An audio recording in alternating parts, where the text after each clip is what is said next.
Assalamualaikum warahmatullahi wabarakatuh. Selamat datang pada perkuliahan kimia organik minggu kelima dengan topik yaitu reaksi amina.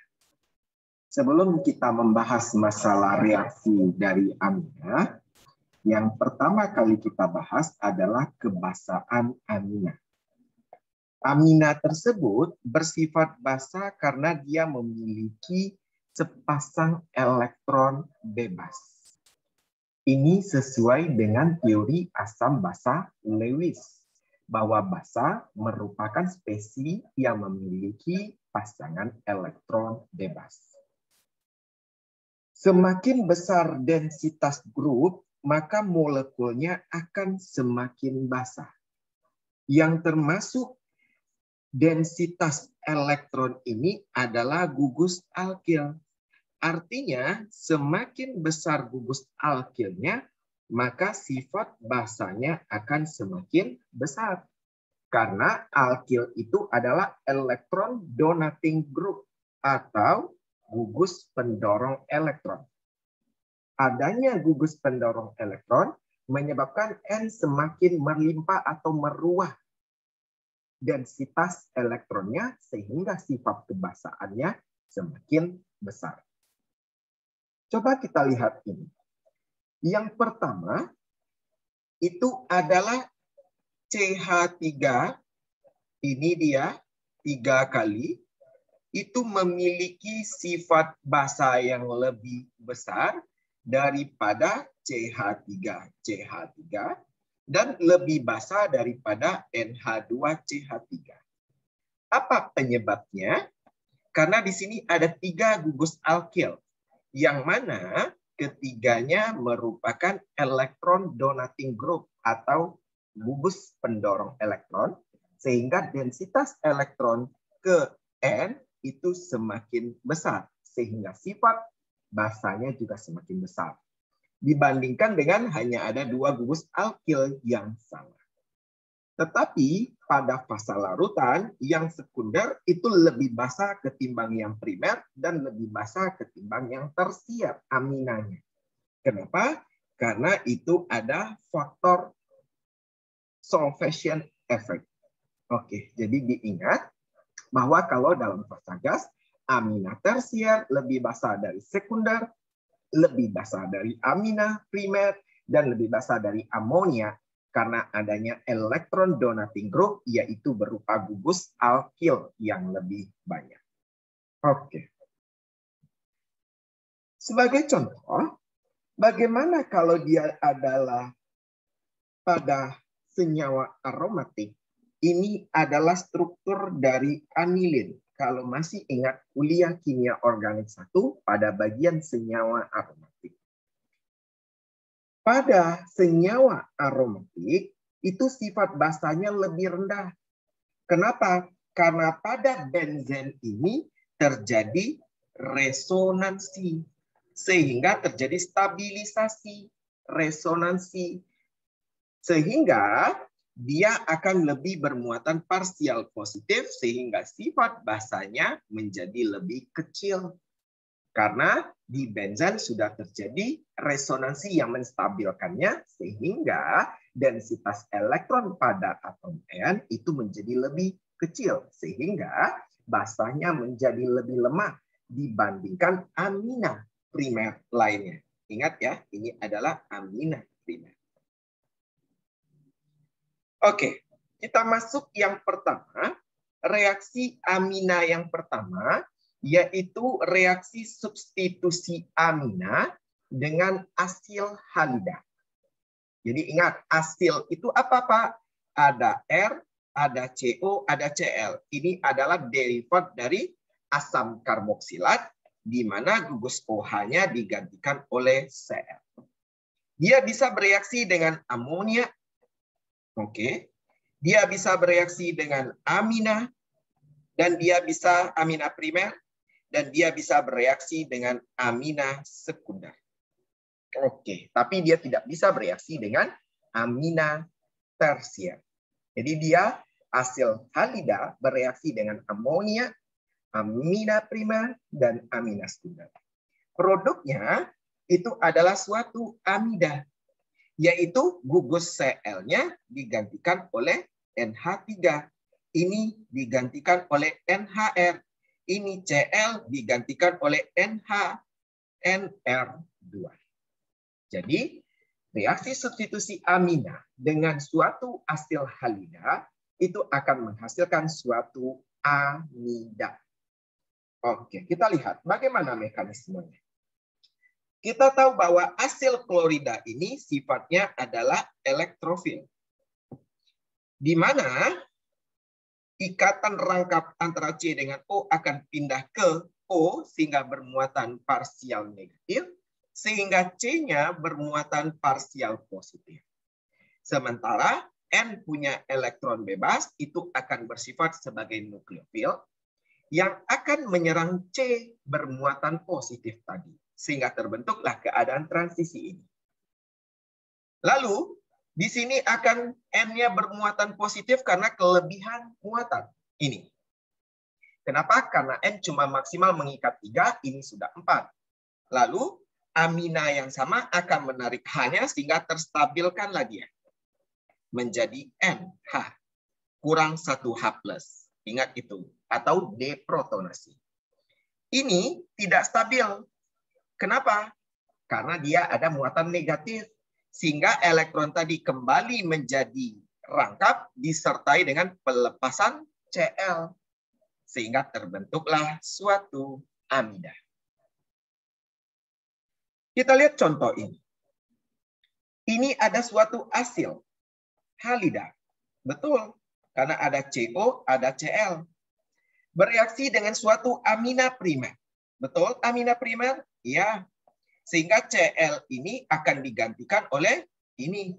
Sehingga menjadi CH3, CO, NH, CH2, CH3. Ini dia. Oke. Yang akan kita bicarakan adalah mekanismenya. Bagaimana mekanismenya? Lihat contoh berikut. C dengan O, ikatan rangkapnya akan tertarik ke O sehingga bermuatan parsial negatif dan C bermuatan parsial positif. Lalu, itu N karena memiliki elektron bebas akan menyerang C bermuatan parsial positif lagi sehingga terbentuklah keadaan antara ini. Pak, boleh yang H dulu yang lepas atau Cl dulu? Boleh. Ini tidak stabil, maka terbentuk kembali ikatan rangkap disertai dengan pelepasan Cl. Sementara di sini N-nya masih bermuatan positif karena N maksimal cuma mengikat 3, ini 4. Maka Cl yang akan menarik H, lalu akan menstabilkan N sehingga terbentuklah amida yang diinginkan. Mengerti? Tidak ada aturan baku terkait dengan mekanisme tersebut. Jadi ingat, kalau ada asil halida bereaksi dengan amonia atau amina primer atau amina sekunder atau amina tersier, dia akan menghasilkan amida. Yang kedua, itu adalah reaksi substitusi amina dengan alkil halida. Jadi tadi asil halida, ini alkil halida.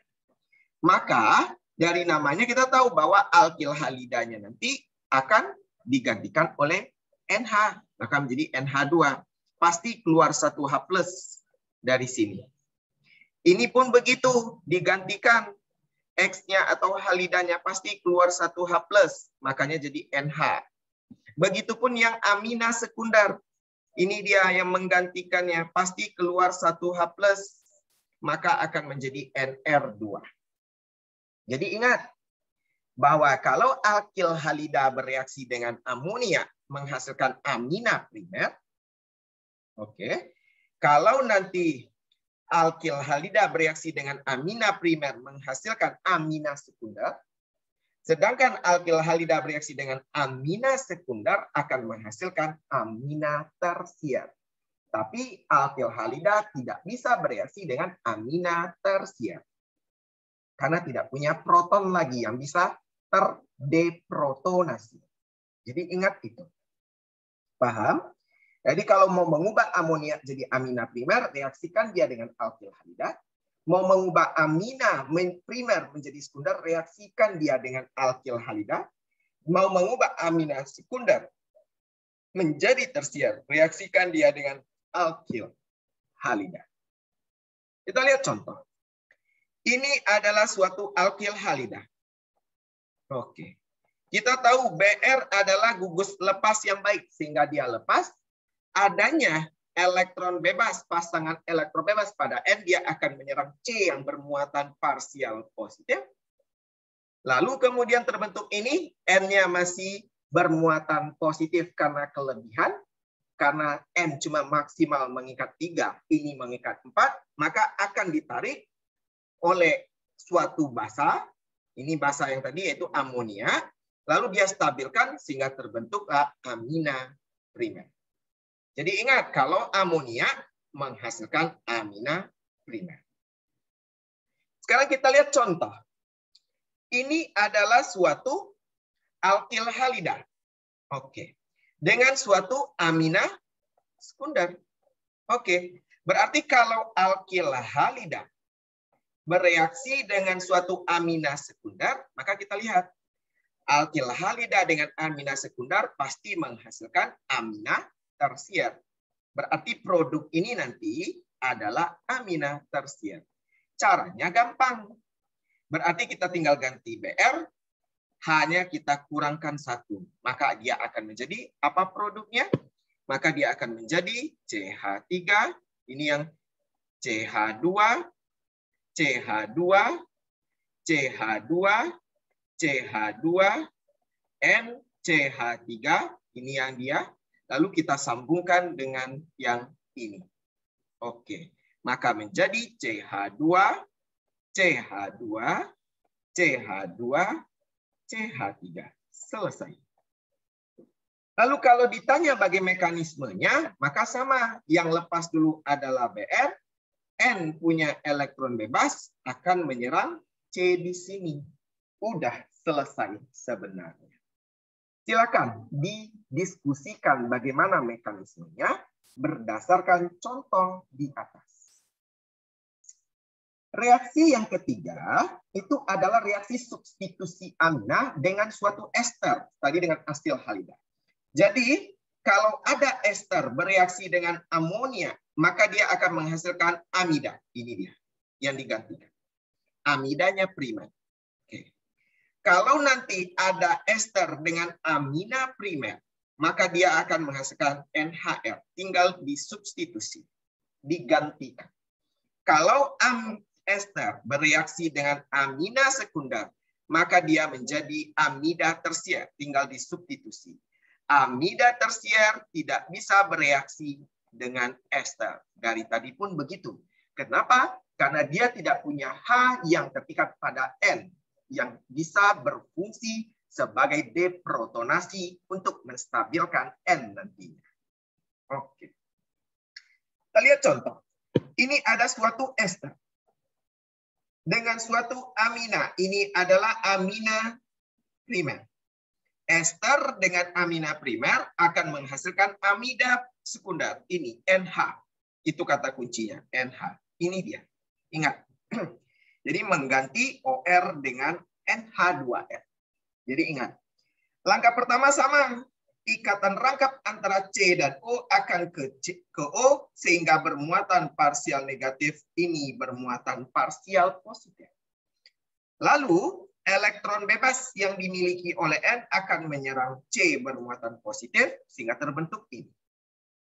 N maksimal mengikat 3. Ini mengikat 4 sehingga dia bermuatan positif. Lalu dia akan terdeprotonasi sehingga stabil dia. O ini tidak stabil. Kenapa? Karena dia bermuatan negatif sehingga elektron tadi kembali membentuk rangkap yang disertai dengan lepasnya OR dari ester. Sehingga terbentuklah amida. Oke. Amida sekunder. Kenapa? Karena dia mengikat 1H. Ingat itu, sama dengan amina. Amina primer mengikat 2H, amina sekunder mengikat 1H, amina tersier mengikat tidak ada H. Begitupun ini, amida sekunder mengikat 2H, amida primer sekunder membentuk 1H, amida tersier tidak mengikat H atau proton. Oke. Sekarang kita lanjutkan reaksi keempat, yaitu reaksi amina dengan suatu asam nitrit. Kalau dia amina primer, direaksikan dengan asam nitrit, HNO2, maka produknya adalah ion diazonium. R-nya tetap. Jadi ingat itu. Atau Rn2. Itu dia. Tetapi, kalau nanti dia direaksikan dengan amina sekunder, dia akan membentuk, ini dia, nitrosoamin. Ininya. Sementara R-nya tetap. Jadi ingat itu. Jadi nanti dia direaksikan dengan asam nitrit tergantung. Kalau amina primer menjadi diazonium, kalau amina sekunder menghasilkan nitrosoamin. Lihat contoh. Ini amina apa? Oh, ini adalah amina sekunder. Betul. Direaksikan dengan asam nitrit. Lihat nih. Kalau amina sekunder, dia menghasilkan nitrosoamin. Maka kita bisa menjadikannya CH3, CH, CH3, CH, CH3, oke. Lalu di sini ada N, di sini ada CH3, ini dia menjadi N, lalu U. Jadi yang bertukar adalah ini diganti ini. Ini NH menjadi N2O. Paham? Sederhana. Jadi ingat sekali lagi. Kalau dia amina primer menjadi ion diazonium, yang berganti siapa, Pak? Yang berganti NH2 menjadi N2. Kalau nanti dia adalah amina sekunder, maka NH yang berganti menjadi N2O. Semoga memahaminya. Terakhir, itu adalah reaksi kelima, adalah reaksi eliminasi Hofmann. Itu melibatkan pembentukan garam amonium kuarterner. Jadi kuarterner itu bermuatan N positif dulu. Jadi baik dia amina primer, amina sekunder, amina tersier, maka diubah dulu menjadi kuarterner. Apa ciri khasnya? Bermuatan positif. Itu dia, bermuatan positif. Dengan adanya Ag2O, maka akan terbentuk alkena. Yang alkenanya itu adalah Hofmann produknya. Masih ingat yang Hofmann dan Zaitsev? Contoh. Ini adalah dua produk alkena. Kita lihat titik poinnya adalah di alkenanya. Ini dia. Oke, titik poinnya di alkenanya. Ini mengikat 1C. Yang ini mengikat 1, 2. Berarti ini ada 3 tetangga C-nya. Betul? Ya. Ini yang di sebelah kanan mengikat 1C, yang di sebelah kiri juga mengikat 1C secara langsung. Jangan dibilang ini juga ya, karena ini bukan. Dia mengikat secara langsung, berarti mengikat 2C.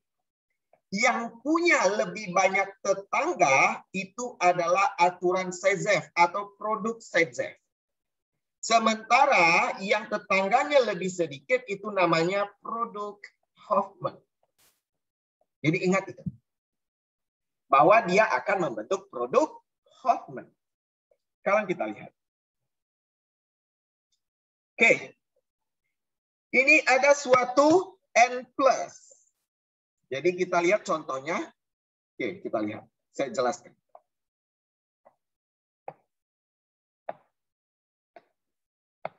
Oke, ada suatu senyawa.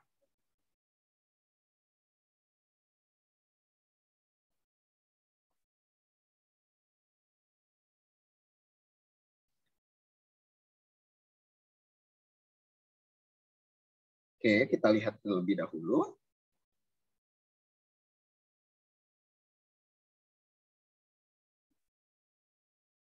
Ya, contoh yang tadi.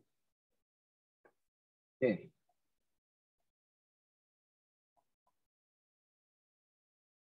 Kita lihat. Oke. Di sini ada CH3. Maka langkah pertama, dia harus diubah dulu ke dalam kuarterner menjadi CH3I.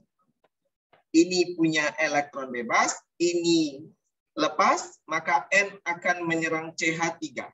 Sehingga dia membentuk karbon kuarterner, amina kuarterner. Ingat itu. Dia membentuk amina kuarterner, CH3. CH3, ciri-ciri kuarterner bermuatan positif. Amina kuarterner. Oke. Di sini ada H. Betul tidak?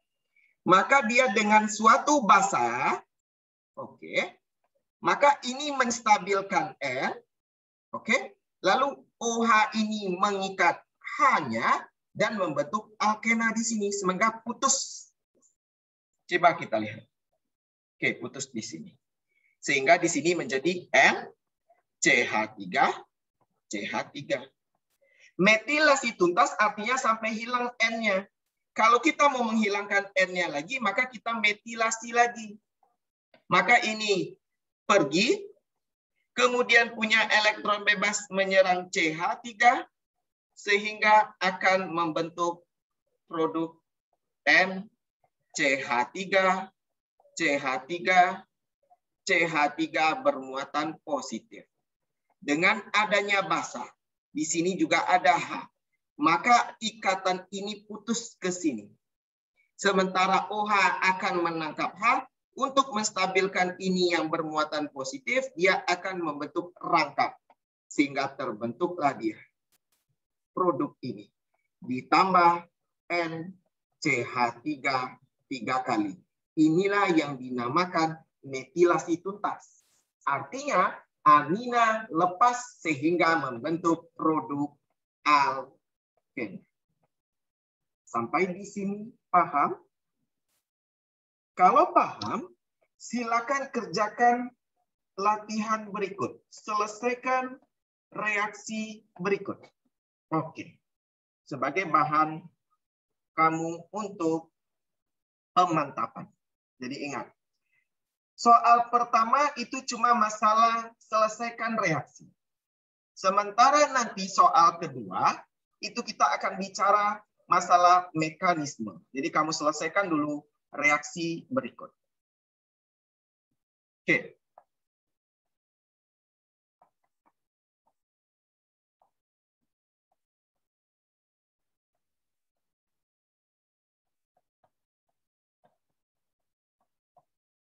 Oke, ini yang pertama. Silakan. Ini yang A.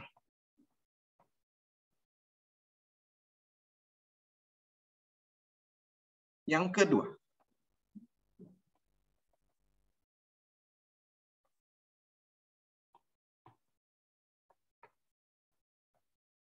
Oke. Dan yang ke C.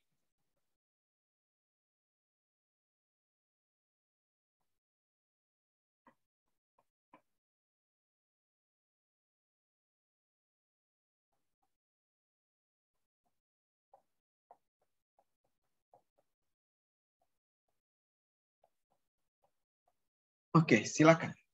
Dan yang terakhir, soal keempat, silakan. Yang B.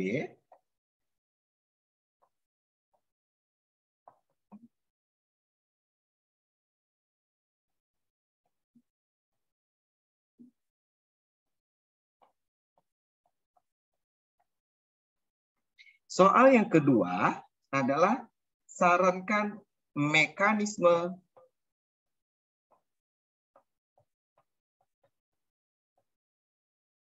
satu C.